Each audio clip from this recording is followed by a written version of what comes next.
ꯑꯍꯥꯟꯕꯃꯛꯇꯗ ꯃꯌꯥꯝꯕꯨ ꯇꯔꯥꯝ ꯅꯣꯛꯆꯕꯒ ꯂꯣꯏꯅꯅ ꯀꯦꯔꯣꯂꯤꯅꯥ ꯈꯥꯏꯗꯦꯝꯅ ꯏꯀꯣꯛꯅꯣꯅ ꯈꯨꯔꯨꯝꯖꯔꯤ꯫ ꯉꯁꯤꯁꯨ ꯅꯨꯡꯉꯥꯏꯔꯕ ꯐꯨꯡꯒꯥ ꯋꯥꯔꯤ ꯑꯃ ꯃꯤꯌꯥꯝꯒꯤꯗꯃꯛꯇ ꯄꯨꯗꯨꯅ ꯂꯥꯛꯆꯔꯤ꯫ ꯋꯥꯔꯤ ꯑꯁꯤꯒꯤ ꯃꯃꯤꯡꯅ ꯑꯄꯣꯛꯄ ꯃꯆꯥꯕꯨ ꯍꯨꯟꯗꯣꯛꯂꯝꯕ ꯅꯤꯡꯊꯧ꯫ ꯋꯥꯔꯤ ꯑꯁꯤꯕꯨ ꯏꯕꯤꯔꯛꯄꯤꯅ ꯄꯦꯄꯦ ꯊꯣꯛꯆꯣꯝ꯫ ꯍꯧꯖꯤꯛ ꯋꯥꯔꯤ ꯑꯁꯤ ꯍꯧꯖꯔꯛꯂꯒꯦ, ꯃꯌꯥꯝ ꯄꯨꯟꯅ ꯇꯥꯃꯤꯟꯅꯔꯁꯤ꯫ ꯃꯃꯥꯡꯉꯩ ꯃꯇꯝꯅꯤ ꯆꯥꯎꯔꯕ ꯀꯣꯅꯨꯡꯗꯨꯒꯤ ꯃꯅꯨꯡꯗ ꯃꯌꯥꯝꯗꯣ ꯀꯣꯏꯔꯥꯡ ꯍꯦꯛ ꯂꯥꯡꯏ꯫ ꯍꯔꯥꯎꯕꯒꯤ ꯃꯃꯤꯗꯅ ꯄꯤꯛ ꯍꯦꯛ ꯊꯜꯂꯤ꯫ ꯂꯩꯕꯥꯛ ꯀꯌꯥ ꯀꯌꯥꯗꯒꯤ ꯅꯤꯡꯊꯧ ꯐꯝꯅꯥꯏꯕ ꯀꯌꯥꯁꯨ ꯂꯥꯛꯇꯨꯅ ꯁꯨꯅ ꯇꯤꯜꯂꯔꯤ꯫ ꯂꯩꯕꯥꯛ ꯑꯗꯨꯒꯤ ꯄ꯭ꯔꯖꯥꯁꯤꯡꯁꯨ ꯑꯍꯜ ꯑꯉꯥꯡ ꯈꯥꯛꯇꯅ ꯂꯩꯖꯕꯤ ꯊꯥꯅ ꯂꯨꯅ ꯅꯥꯟꯅ ꯁꯦꯠꯇꯨꯅ ꯂꯩꯕꯥꯛ ꯑꯗꯨꯒꯤ ꯅꯤꯡꯊꯧ ꯄꯥꯏꯈꯣꯝꯕ ꯑꯃꯗꯤ ꯂꯩꯁꯅꯥꯒꯤ ꯂꯨꯍꯣꯡꯕꯗꯨ ꯁꯔꯨꯛ ꯌꯥꯔꯤ꯫ ꯅꯤꯡꯊꯧ ꯄꯥꯏꯈꯣꯝꯕ ꯃꯕꯨꯛ ꯃꯄꯥꯎ ꯌꯥꯝꯅ ꯐꯩ꯫ ꯃꯍꯥꯛꯅ ꯂꯩꯁꯅꯥꯕꯨ ꯑꯗꯨꯛꯀꯤ ꯃꯇꯤꯛ ꯅꯨꯡꯁꯤꯖꯩ꯫ ꯂꯩꯁꯅꯥ ꯑꯁꯤ ꯏꯆꯝ ꯆꯝꯕ ꯅꯨꯄꯤꯅꯤ꯫ ꯃꯍꯥꯛꯀꯤꯅꯤ ꯍꯥꯏꯕꯗ ꯀꯅꯥꯁꯨ ꯂꯩꯇ꯭ꯔꯤ꯫ ꯀꯣꯅꯨꯡꯗ ꯃꯅꯥꯏ ꯅꯨꯄꯤ ꯑꯣꯏꯅ ꯁꯨꯝ ꯂꯩꯔꯛꯄꯗ ꯅꯤꯡꯊꯧ ꯄꯥꯏꯈꯣꯝꯕꯅ ꯃꯍꯥꯛꯄꯨ ꯈꯪꯂꯛꯈꯤꯕꯅꯤ꯫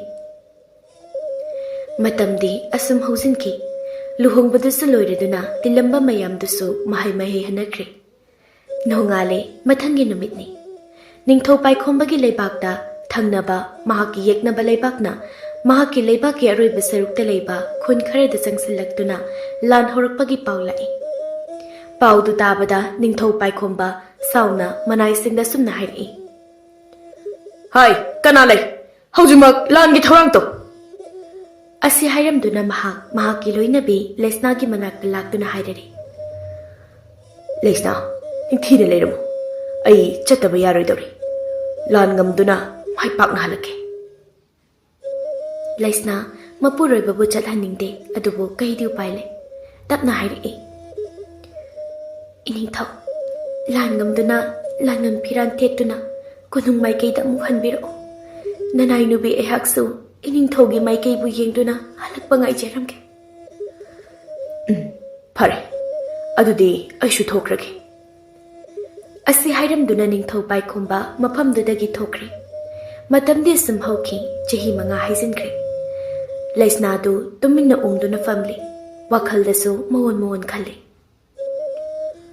"ꯑꯩ ꯏꯅꯤꯡꯊꯧꯕꯨ ꯊꯦꯝꯖꯤꯟꯗꯕ ꯌꯥꯔꯣꯏ꯫ ꯑꯁꯨꯝꯅ ꯁꯨꯝ ꯏꯁꯥ ꯑꯃꯠꯇ ꯌꯥꯎꯗ ꯂꯩꯔꯕꯗꯤ ꯏꯅꯤꯡꯊꯧꯒꯤ ꯃꯍꯨꯠ ꯀꯅꯥꯅ ꯇꯨꯡꯗ ꯂꯩꯕꯥꯛ ꯑꯁꯤꯕꯨ ꯉꯥꯛꯍꯧꯒꯅꯤ?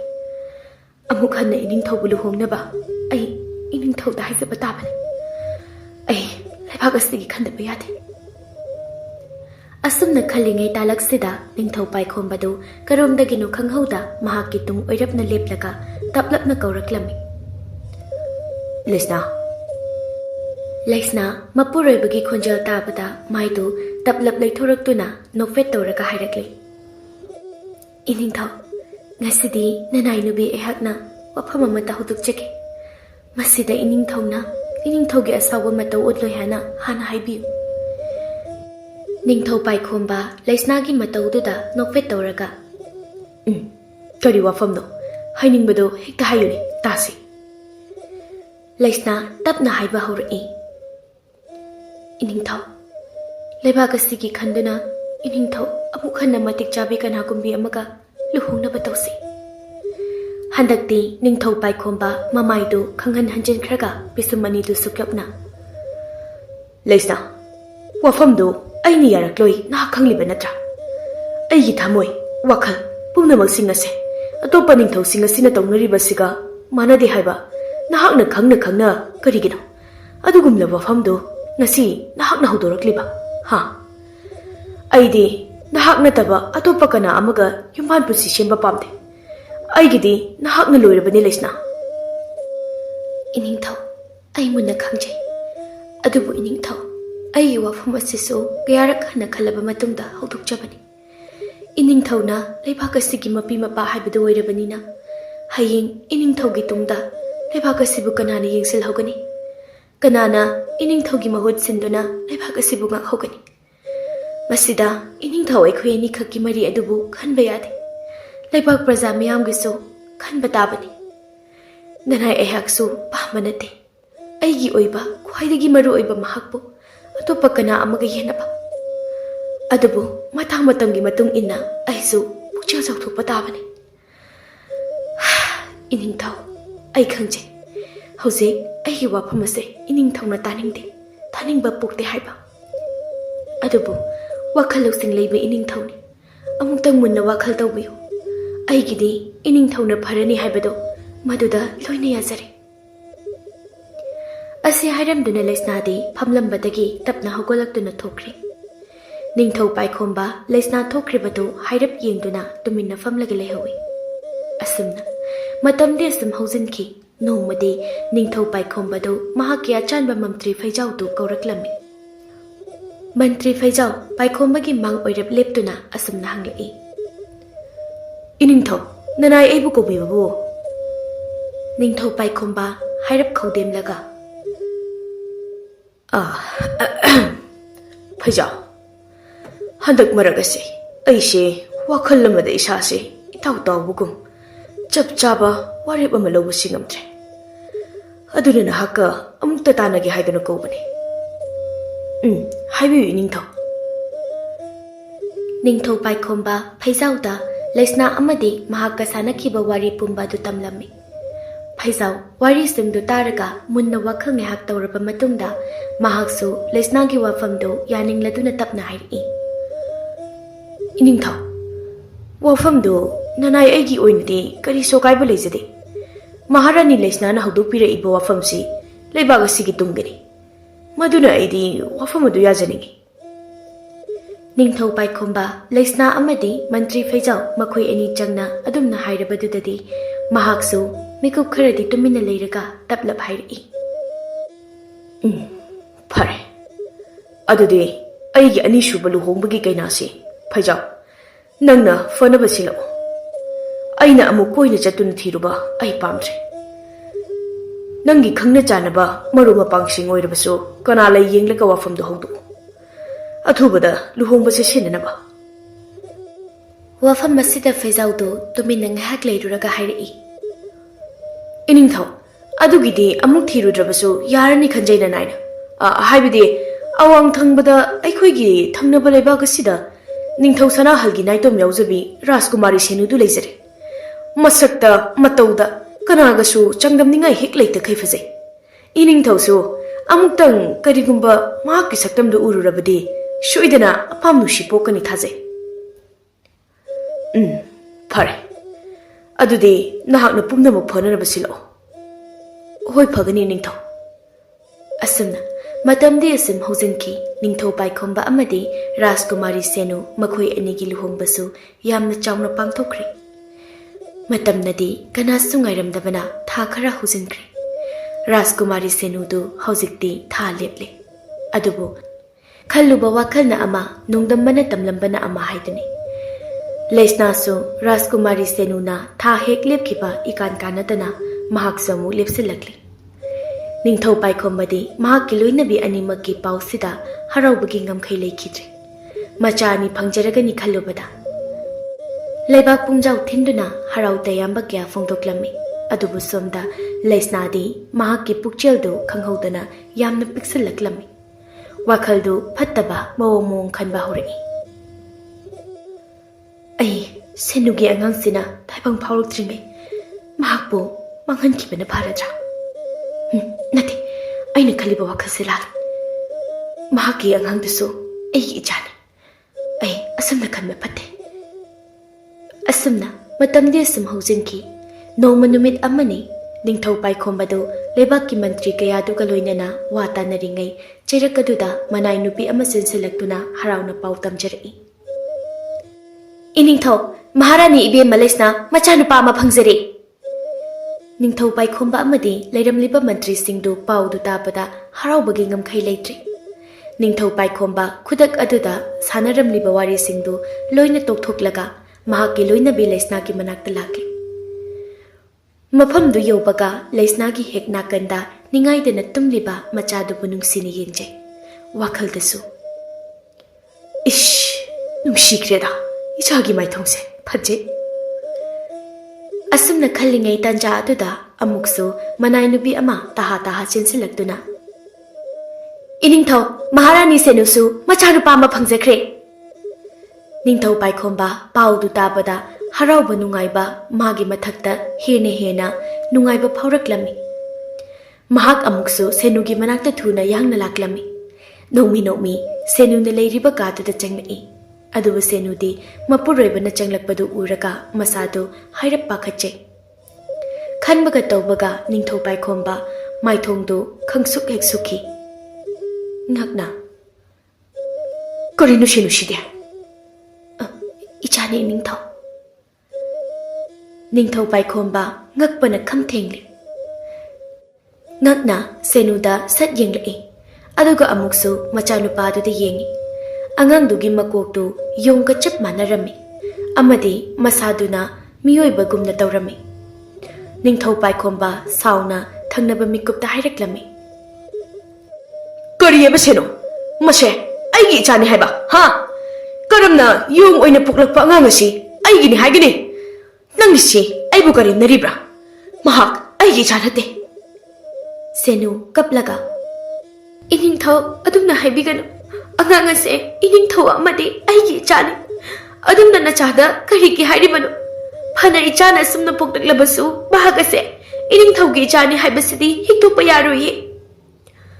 Nate mahak aigi icha nate angang ase aina ichani haina lawsinba ai ngamloi mahakti aigi leiribe ijat sanman asibu hanthanaba poklakpa phatraba kayagi masakne. Asi hairamdana Ningthou Paikhomba sauna mafamdudagi thoki. Senu ningamdana mapuroibana thokhribadu yenglaga adumna hagin angangse Iningthou gi asengba ide. Asumna matamdi sum hausinki. Nongma numit amani Ningthou Paikhomba gi manakta mantri tolena laktuna.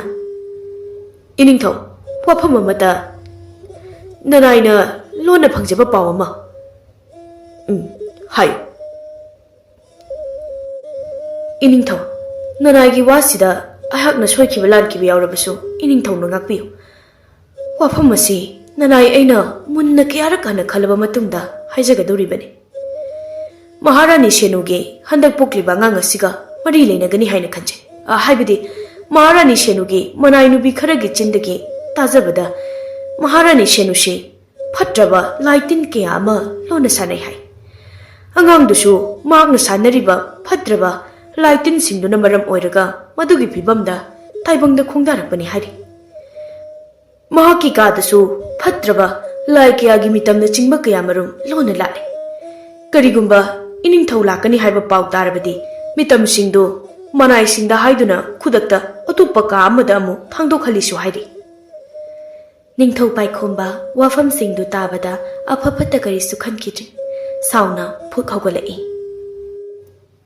Khangani karigumba wafam asina chumbo oiramlabadi laibak asigi maharani oigisu oicharu aina lemna khakthar Ningthou aigi ahakpu cherak pigani. Asumna haiduna sauna Ningthou Paikhomba maake loinabi Senuna leiriba kadu tamna lakli. Senudi mapuroibana laklibadu khangsadabana machanupa yohendu kollaga ningaidana tumli. Ningthou Paikhomba hek changnakpaga uri. Senuna leiriba kadugi hek changphamda akiba masak oiraba nungi mitam ama leiribadu. Madu ubada Ningthou Paikhomba chatlambadu chapleplaga mitamduda mun yenglai. Mahaki mataududa mantri tolenso chatlambadagi leplaga sat hairi. Tutu Iningthou nanai haijabaduni Iningthou lakani haiba paw hana pikidabana mitamse adumak leramlibasini. Wafamdu tabada Ningthou Paikhomba masadu hena sagwikre. Prap ningaidana tumliba Senugi manakta changsilaklaga masamdu tap launa mahaki khuchauduna paikhatli. Sauna ngangliga hairi. Ngashidi huranbagi tarani mapugi nom haidani. Matam kuinadagi nangna lona konungsida tawrukliba khuding mathi phongli. Ai loina khangli.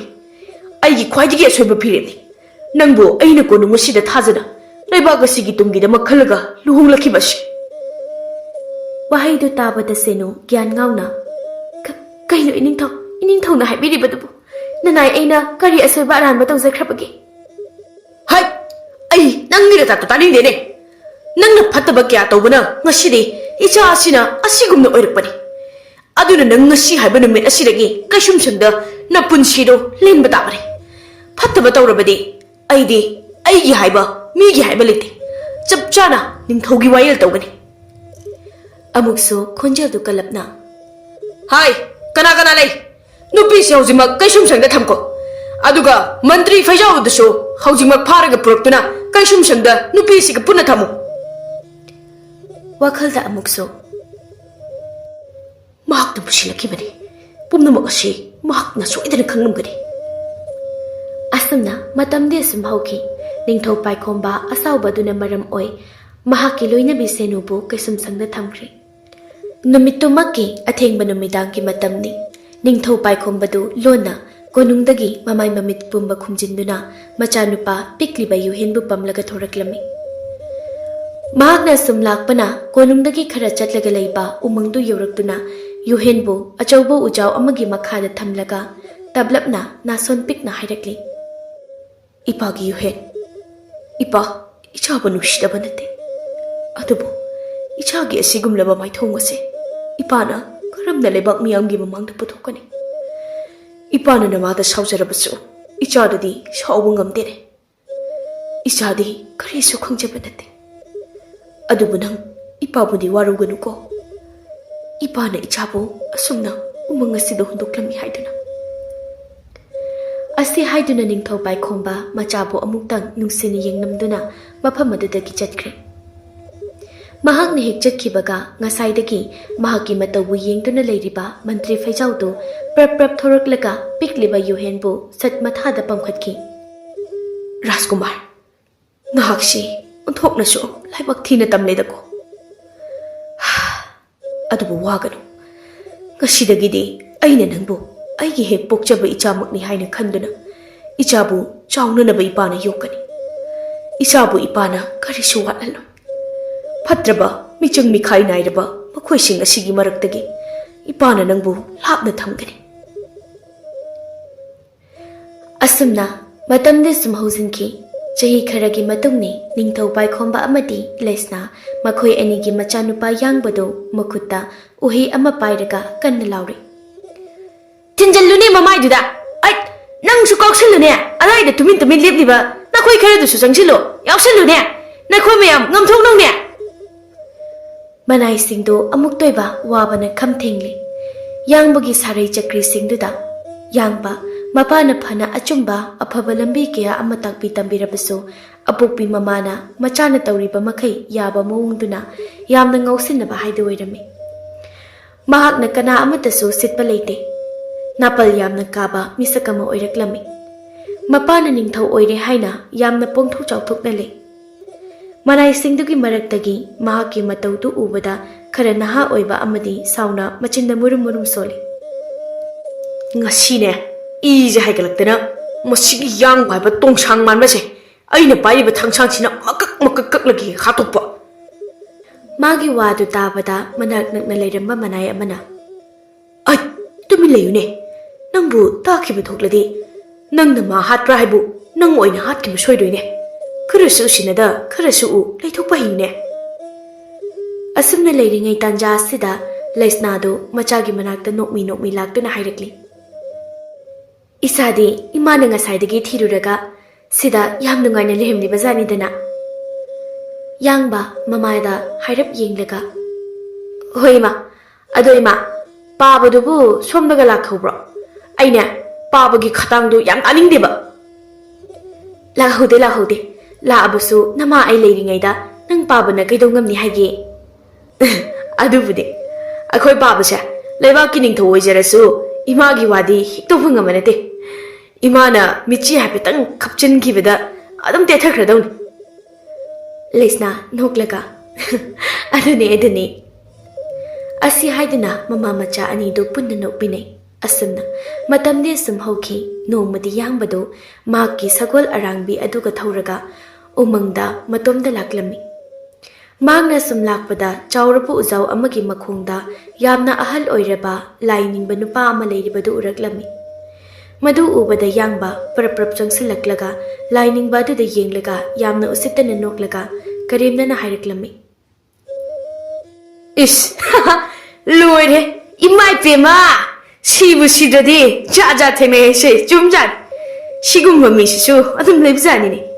Aidi mayamna sum wari oine liribra ibugo ꯎꯃꯪꯁꯤꯗ ꯂꯤꯟ ꯀꯥꯡꯅꯒ ꯆꯤꯛꯇꯅ ꯁꯤꯕꯨ ꯁꯤꯗꯦ ꯍꯥꯏꯃꯤ ꯃꯀꯣꯏ ꯍꯣꯏ ꯃꯔꯥꯡ ꯍꯣ ꯐꯖꯔꯦꯍꯦ ꯑꯁꯤ ꯍꯥꯏꯗꯨꯅ ꯌꯥꯝꯅ ꯍꯧꯅ ꯅꯣꯛꯂꯝꯃꯤ ꯑꯗꯨꯕꯨ ꯃꯍꯥꯛꯅ ꯅꯣꯛꯂꯛꯄ ꯑꯗꯨꯗ ꯂꯥꯏꯅꯤꯡꯕ ꯅꯨꯄꯥꯗꯨ ꯃꯍꯥꯛꯅ ꯇꯧꯖꯔꯤꯕ ꯑꯗꯨ ꯀꯥꯏꯔꯗꯨꯅ ꯃꯃꯤꯠꯇꯨ ꯁꯠ ꯄꯥꯡꯊꯣꯔꯛꯂꯒ ꯌꯥꯝꯅ ꯁꯥꯎꯅ ꯍꯥꯏꯔꯛꯂꯝꯃꯤ ꯀꯅꯥꯅꯣ ꯑꯩꯕꯨ ꯑꯗꯨꯈꯛꯅ ꯀꯔꯦꯝꯅꯕ ꯑꯩꯒꯤ ꯏꯇꯤꯛ ꯈꯪꯍꯟꯒꯦꯗꯣ ꯆꯍꯤ ꯀꯌꯥ ꯀꯌꯥꯗꯒꯤ ꯑꯁꯨꯛ ꯋꯥꯅ ꯑꯩꯒꯤ ꯍꯣꯠꯅꯖꯃꯟ ꯂꯃꯈꯥꯡꯁꯤꯗ ꯊꯨꯒꯥꯏꯒꯤ ꯍꯣꯠꯅꯔꯤꯕ ꯑꯁꯤ ꯍꯥꯏꯗꯨꯅ ꯐꯨꯛ ꯍꯧꯒꯠꯂꯛꯄꯗ ꯎꯔꯦ ꯌꯥꯡꯕꯅ ꯃꯐꯝ ꯑꯗꯨꯗ ꯌꯦꯡꯂꯨꯒ ꯁꯤꯊ ꯁꯤꯊ ꯅꯣꯛꯂꯤꯕꯗꯨ ꯃꯗꯨ ꯎꯕꯗ ꯂꯥꯏꯅꯤꯡꯕ ꯅꯨꯄꯥ ꯑꯗꯨ ꯍꯦꯟꯅ ꯁꯥꯎꯈ꯭ꯔꯗꯨꯅ ꯍꯥꯏꯔꯛꯏ ꯏꯌꯥ ꯑꯁꯨꯛ ꯎꯁꯤꯠꯇꯕ ꯍꯧꯖꯤꯛꯃꯛ ꯅꯪꯒꯤ ꯄꯥꯜꯂꯤꯕ ꯅꯀꯣꯛ ꯑꯗꯨ ꯌꯣꯡꯕꯥ ꯑꯣꯟꯕ ꯑꯣꯏꯌꯨꯍꯩ ꯋꯥꯐꯝ ꯑꯁꯤ ꯍꯥꯏꯈꯤꯕꯗ ꯉꯥꯏꯔꯤ ꯌꯥꯡꯕꯒꯤ ꯃꯀꯣꯛꯇꯨ ꯌꯣꯡ ꯑꯃꯒꯤ ꯃꯀꯣꯛꯀꯨꯝꯅ ꯈꯨꯗꯛꯇ ꯑꯣꯜꯂꯛꯂꯝꯃꯤ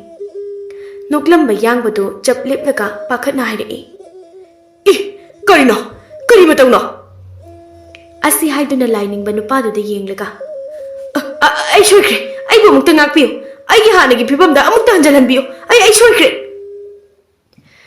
ꯑꯁꯨꯝꯅ ꯂꯥꯏꯅꯤꯡꯕ ꯅꯨꯄꯥꯗꯨꯒꯤ ꯃꯐꯝꯗ ꯍꯟꯖꯤꯟ ꯍꯥꯏꯖꯔꯝꯃꯤ ꯑꯗꯨꯕꯨ ꯇꯥꯕ ꯀꯧꯕꯗꯤ ꯂꯩꯈꯤꯗ꯭ꯔꯦ ꯎꯄꯥꯏ ꯂꯩꯇ꯭ꯔꯕ ꯌꯥꯡꯕꯗꯨ ꯃꯃꯥꯏ ꯃꯃꯤꯠ ꯄꯨꯝꯕ ꯐꯤ ꯑꯃꯅ ꯂꯣꯏꯅ ꯈꯨꯝꯖꯤꯜꯂꯒ ꯀꯣꯅꯨꯡꯗ ꯍꯜꯂꯛꯇꯨꯅ ꯄꯥꯎ ꯄꯨꯝꯕꯗꯨ ꯃꯄꯥ ꯅꯤꯡꯊꯧ ꯄꯥꯏꯈꯣꯝꯕ ꯑꯃꯗꯤ ꯃꯃꯥ ꯂꯤꯁꯅꯥꯗ ꯇꯝꯂꯝꯃꯤ ꯃꯆꯥꯒꯤ ꯃꯇꯧꯗꯨ ꯎꯕꯗ ꯅꯤꯡꯊꯧ ꯄꯥꯏꯈꯣꯝꯕ ꯃꯆꯥꯗ ꯍꯪꯗꯨꯅ ꯂꯥꯏꯅꯤꯡꯕ ꯅꯨꯄꯥꯗꯨꯒꯤ ꯃꯅꯥꯛꯇ ꯂꯥꯛꯇꯨꯅ ꯃꯆꯥꯒꯤ ꯃꯔꯥꯜꯁꯤꯡꯗꯨ ꯉꯥꯛꯄꯤꯅꯕ ꯌꯥꯝꯅ ꯍꯥꯏꯖꯔꯝꯃꯤ ꯂꯥꯏꯅꯤꯡꯕꯗꯨ ꯃꯥꯒꯤ ꯃꯇꯧꯕꯨ ꯎꯕꯗ ꯑꯁꯨꯝꯅ ꯍꯥꯏꯔꯛꯏ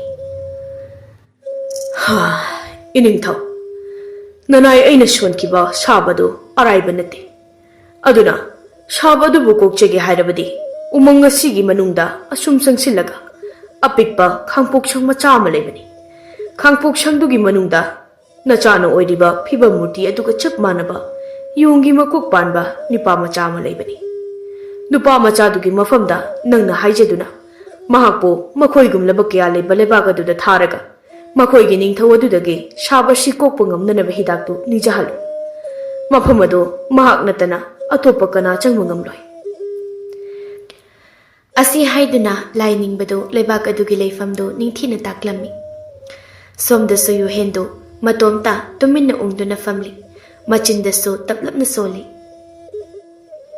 ꯕꯥꯕꯥ ꯅꯆꯥꯕꯨ ꯀꯔꯤꯒꯤ ꯏꯗꯣꯝꯇꯔꯛ ꯍꯨꯟꯗꯣꯛꯄꯤꯔꯝꯂꯤꯕꯅꯣ ꯅꯆꯥ ꯉꯁꯤꯗꯤ ꯅꯥꯏꯇꯣꯝ ꯇꯥꯔꯤ ꯕꯥꯕꯥ ꯅꯍꯥꯛꯇꯤ ꯅꯆꯥꯒꯤ ꯄꯨꯝꯅꯃꯛꯅꯤ ꯃꯁꯤ ꯈꯪꯅ ꯈꯪꯅ ꯀꯔꯤꯒꯤꯅꯣ ꯕꯥꯕꯥꯒꯤ ꯅꯨꯡꯁꯤꯕ ꯃꯥꯏꯊꯣꯡ ꯅꯨꯡꯁꯤꯕ ꯈꯣꯟꯖꯦꯜ ꯇꯥꯈꯤꯗꯕ ꯐꯅ ꯀꯨꯏꯔꯦ ꯉꯁꯤꯗꯤ ꯑꯩ ꯕꯥꯕꯥꯕꯨ ꯌꯥꯝꯅ ꯅꯤꯡꯁꯤꯡꯉꯤ ꯐꯩꯖꯥꯎ ꯎꯃꯪꯗ ꯆꯍꯤ ꯀꯌꯥ ꯂꯩꯔꯝꯂꯒ ꯃꯁꯥꯒꯤ ꯑꯅꯥꯕ ꯑꯃꯗ ꯂꯩꯈꯤꯗ꯭ꯔꯦ ꯑꯗꯨꯅ ꯍꯧꯖꯤꯛꯇꯤ ꯌꯨꯍꯦꯟ ꯃꯇꯣꯝꯇ ꯉꯥꯏꯍꯧꯔꯤ ꯃꯍꯥꯛꯅ ꯌꯨꯍꯦꯟꯕꯨ ꯌꯥꯝꯅ ꯂꯨꯅ ꯅꯨꯡꯁꯤꯅ ꯇꯧꯕꯤꯔꯝꯃꯤ ꯅꯣꯡꯃꯇ ꯌꯨꯍꯦꯟꯒꯤ ꯃꯐꯝꯗ ꯑꯄꯣꯛꯄ ꯅꯠꯇꯦ ꯍꯥꯏꯅ ꯍꯥꯏꯔꯝꯗꯦ ꯑꯗꯨꯝꯅ ꯂꯩꯔꯤꯉꯩ ꯇꯥꯟꯖꯥ ꯑꯁꯤꯗ ꯌꯨꯍꯦꯟꯒꯤ ꯃꯤꯠꯃꯥꯡꯗ ꯅꯤꯡꯊꯧ ꯄꯥꯏꯈꯣꯝꯕꯗꯨ ꯂꯦꯞꯂꯔꯤ ꯑꯅꯤꯗꯨ ꯃꯤꯠꯀ ꯉꯥꯏꯍꯥꯛꯇꯤ ꯃꯤꯠꯆꯥꯅꯩ ꯑꯅꯤꯃꯛ ꯈꯪꯖꯕ ꯅꯠꯇꯦ ꯃꯈꯣꯏꯁꯤ ꯇꯁꯦꯡꯕ ꯃꯄꯥ ꯃꯆꯥꯅꯤ ꯍꯥꯏꯕ ꯅꯤꯡꯊꯧ ꯄꯥꯏꯈꯣꯝꯕ ꯌꯨꯍꯦꯟꯒꯤ ꯃꯅꯥꯛꯇ ꯆꯪꯁꯤꯜꯂꯛꯇꯨꯅ ꯂꯥꯏꯅꯤꯡꯕ ꯅꯨꯄꯥꯗꯨꯅ ꯍꯥꯏꯔꯛꯂꯤꯕ ꯋꯥꯔꯣꯜ ꯄꯨꯝꯕ ꯇꯝꯖꯔꯝꯃꯤ ꯌꯨꯍꯦꯟ ꯋꯥꯔꯤꯁꯤꯡꯗꯨ ꯇꯥꯔꯒ ꯅꯣꯛꯐꯦꯠ ꯇꯧꯅ ꯊꯦꯝꯖꯤꯟꯕꯤꯔꯛꯏ ꯏꯅꯤꯡꯊꯧ ꯅꯆꯥ ꯂꯩꯖꯔꯤ ꯅꯆꯥꯅ ꯁꯣꯏꯗꯅ ꯏꯅꯤꯡꯊꯧꯒꯤ ꯑꯋꯥꯕ ꯀꯣꯛꯍꯟꯖꯒꯦ ꯀꯔꯤꯁꯨ ꯋꯥꯕꯤꯒꯅꯨ ꯅꯆꯥ ꯁꯣꯏꯗꯅ ꯂꯩꯕꯥꯛ ꯑꯗꯨ ꯇꯝꯅ ꯆꯠꯇꯨꯅ ꯍꯤꯗꯥꯛꯇꯨ ꯂꯧꯔꯨꯒꯦ ꯑꯁꯤ ꯍꯥꯏꯔꯝꯗꯨꯅ ꯌꯨꯍꯦꯟ ꯅꯣꯛꯐꯦꯠ ꯇꯧꯔꯝꯂꯒ ꯅꯤꯡꯊꯧ ꯄꯥꯏꯈꯣꯝꯕꯅ ꯇꯥꯛꯂꯛꯄꯒꯤ ꯃꯇꯨꯡ ꯏꯟꯅ ꯂꯩꯕꯥꯛꯇꯨ ꯇꯝꯅ ꯆꯠꯂꯝꯃꯤ ꯂꯩꯕꯥꯛ ꯑꯗꯨ ꯌꯧꯅꯅꯕ ꯆꯠꯄꯗ ꯅꯨꯃꯤꯠ 8 ꯂꯧꯔꯝꯃꯤ ꯃꯍꯥꯛꯅ ꯁꯨꯝ ꯂꯦꯞꯇꯅ ꯂꯥꯛꯄꯅ ꯂꯩꯕꯥꯛꯇꯨ ꯌꯧꯔꯦ ꯌꯨꯍꯦꯟ ꯃꯁꯥꯗꯨ ꯉꯛꯄꯅ ꯈꯝ ꯊꯦꯡꯂꯦ ꯂꯩꯕꯥꯛ ꯑꯗꯨꯗ ꯂꯩꯔꯝꯂꯤꯕꯁꯤꯡꯗꯨ ꯎꯕꯗ ꯂꯩꯕꯥꯛ ꯑꯗꯨꯒꯤ ꯃꯤꯑꯣꯏꯁꯤꯡꯗꯨ ꯃꯀꯣꯛꯁꯤꯡꯗꯨꯅ ꯇꯣꯉꯥꯟ ꯇꯣꯉꯥꯟꯕ ꯖꯤꯕ ꯀꯌꯥ ꯑꯃꯒꯤ ꯄꯥꯜꯂꯒ ꯃꯁꯥꯁꯤꯡꯗꯨꯅ ꯇꯥꯏꯕꯪ ꯃꯤꯒꯨꯝꯅ ꯇꯧꯔꯝꯃꯤ ꯃꯌꯥꯝꯗꯨꯁꯨ ꯌꯨꯍꯦꯟꯅ ꯃꯈꯣꯏꯒ ꯆꯞ ꯃꯥꯟꯅꯕ ꯑꯃ ꯆꯪꯂꯛꯄ ꯑꯗꯨꯗ ꯀꯔꯤꯁꯨ ꯍꯥꯏꯔꯝꯗꯦ ꯑꯗꯨꯃꯛ ꯍꯔꯥꯎ ꯇꯔꯥꯝꯅ ꯑꯣꯛꯂꯝꯃꯤ ꯃꯤꯀꯨꯞ ꯈꯔꯒꯤ ꯃꯇꯨꯡ ꯂꯩꯕꯥꯛ ꯑꯗꯨꯒꯤ ꯅꯤꯡꯊꯧ ꯅꯣꯡꯁꯥꯒꯤ ꯃꯥꯡꯗ ꯂꯦꯞꯇꯨꯅ ꯌꯨꯍꯦꯟꯅ ꯋꯥꯔꯤꯁꯤꯡꯗꯨ ꯑꯃꯨꯛ ꯇꯝꯂꯝꯃꯤ ꯑꯃꯗꯤ ꯍꯤꯗꯥꯛ ꯑꯗꯨꯕꯨ ꯄꯤꯕꯤꯅꯕ ꯅꯤꯖꯔꯝꯃꯤ ꯃꯍꯥꯛꯀꯤ ꯋꯥꯗꯨ ꯃꯨꯟꯅ ꯇꯥꯔꯕ ꯃꯇꯨꯡ ꯅꯤꯡꯊꯧ ꯅꯣꯡꯁꯥꯅ ꯑꯁꯨꯝꯅ ꯍꯥꯏꯔꯛꯂꯤ ꯅꯨꯄꯥ ꯃꯆꯥ ꯅꯪꯅ ꯃꯇꯦꯡ ꯄꯥꯡꯕꯤꯒꯦ ꯍꯣꯠꯅꯔꯤꯕ ꯅꯨꯄꯥ ꯑꯗꯨ ꯀꯅꯥꯅꯣ ꯍꯥꯏꯕꯗꯤ ꯅꯪ ꯈꯪꯂꯕ꯭ꯔꯥ Yuhen hanglaiba wahangduda ngakna yenglai. Ningthou nongsado mahakki mataudu khangladuna makha tarai. Nupado adai kana nate.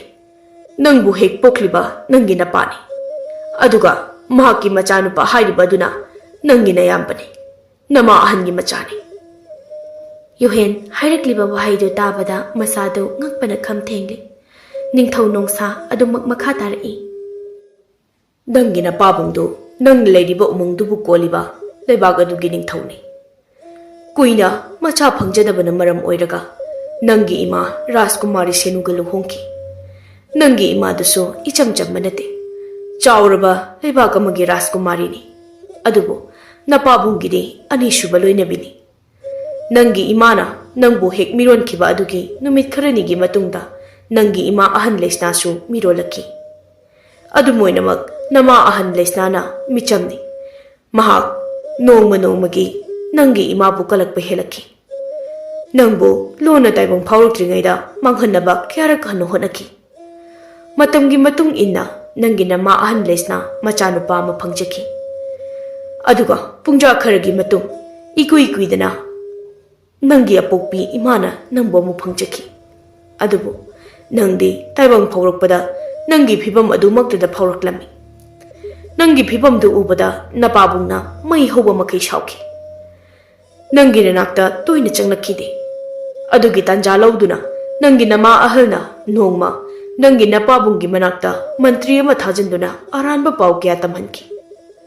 Pauduna maram oi achum aran thida namabu kishum shangda thamki.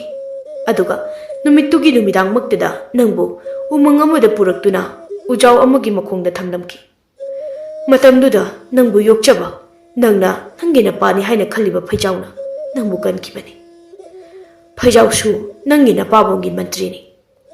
Mahakna nangi apokpi lebagadudha pusilakibani haiduna mahakpu napana phananaba manai kya thadorakpadagi lona chelakpada nanga thengnakibani. Yuhen wari singsi taraga masado angakpana pik thali. Tuminna karisu haidana adumak leirami.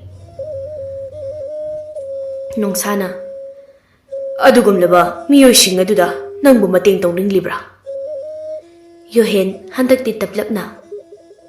Iningthou makhoina fana ifamda lamkhrabasu nasagi thamoidadi makhoibu waroba leisade. Aigi hakchangda cheliba i asina makhoigi oikhrabasu thawai aside aibu yokpirakhiba aigi paba phaijaugine. Aide pabagi yathang hektukchaba ngamjaroi. Pabana hinglinge matamda nacha aigi ifamda tattana haibirami.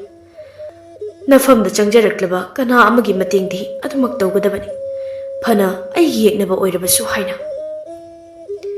Mahakki paukhumdu taraga handakti Ningthou nongsado khonjal hauna noklaga. Ai pele. Nupa macha nangi paukhumdu ai pele. Manai singdido onsinduna. Hai kana lei. Asumna Yuhen Ningthou nongsagi mafamdagi hidagadu lauraktuna mapa Ningthou paikhomba konung tamna laktuna hidaktu pirami. Yangba hidaktu hek thakpaga khudakaduda hanagi fibamda hanjilakli. Mataudu ubada makhoi pumba yamna haraurami. Tanjasida ngasai makai mamai mamit pumba phina khumjinduna leiramba Yuhen fidu fat haidoki. Midlu anima mapina thalladuna. Iningthou aiba amukta munna yengbiyu kana mali. Ningthou paikhomba wahaiduda masadu swai lawi munna Yuhen da yenglai. Mali aine matam amada pabuna lona umangdugi manungta. Asi haiduna Ningthou nongsana lirakliba wari pumba tamlami. Wari singdu tarubadagi matam kuinadagi lona macha kainabagi maichakna chakliba Ningthou paikhombagi thamoidu ngasidi fajinba ngamlaktre. Tuminna machagi manakta susangsinba ngamda leptuna lei. Iningthou aigi imadu ngasidi macha aina puchakragi. Ingna chikna ima icha umangduda adumak leijakragi. Imadu amukta thadokpi. Imabu macha aigi mafamda sinabiyu. Handakti Ningthou paikhomba khonjal tanik tani. Kana lei chalo haujimak shenubu puthoro. Mekup kharagi matungni Senu masado yamna sonna machada ngaduna Ningthou paikhomba yenglaga. Ningthou lebi hauko. Nana inubi aidi ichana loba lakle. Aina kuina ngai jarakpagi mahai ngasidi phangle. Aigi ichana mama aibu loba lakle. Asi haiduna amuksu machado onsinduna. Imagi yuhen lao chatsi lao. Ningthou paikhomba mama Machabu khamlai. Chatkino. Nakhoi na chatke hairabadi aishu nakhoi gi tung ilake. Aibu amukta ngakpiyo namana chana. Konungche makhoi na maina ngakcha horasani. Lesnana pakhatna. Ningthou.